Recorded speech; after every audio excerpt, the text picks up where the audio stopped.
All right. Some of you might have picked up from my accent. I'm from Zimbabwe, and I started in Zimbabwe. I've gone to school. I've done A levels. I went to study at university in Zimbabwe. I've done BSc in chemistry and biochemistry. And when I finished my studies, 1996, I felt I wasn't excited enough. I wasn't having fun. I got a chance to work in a winery in Zim. Yes, there are wineries. There used to be wineries in Zim. So I was really by luck. I got a chance to get a job to work in a lab in a winery back then. And that's where I kind of got to feel the wines.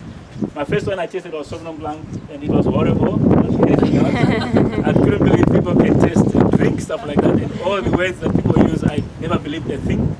But it took me 2 years as an employee, but also started to train, whatever I call it, winemaker, assistant winemaker, or anything like that. And then I used to meet a lot of tourists from South Africa, and they used to come for wine tastings, and I used to give tastings, and God knows what I was telling them then, but so often I would hear the comments about, so where did you study? That was an obvious question. Where did you study winemaking? No, I never studied winemaking. Then I learned about Stellenbosch University and Elsenburg, that they offer classes in winemaking. And then in 1998, I decided to apply to study. And I was accepted, and I studied at Stellenbosch University. That's where I started for 4 years, my winemaking. And I joined Fleury Cup. Basically, the still offered me a job before I finished my studies. And I went for Fleury Cup, assistant winemaker, and winemaker for Niederberg. So I spent 6 years with Niederberg, where probably that's where maybe I've learned quite a lot. Big platform, huge company, big budgets. Sometimes it helps because it really gives you the edge. And there's always a challenge to do something different. Then I was a white winemaker, and people used to call me black white winemaker. So from there, I joined KWV for 1 year to do red wines. So I started to Richard, who's a chief winemaker from Australia, learned a lot.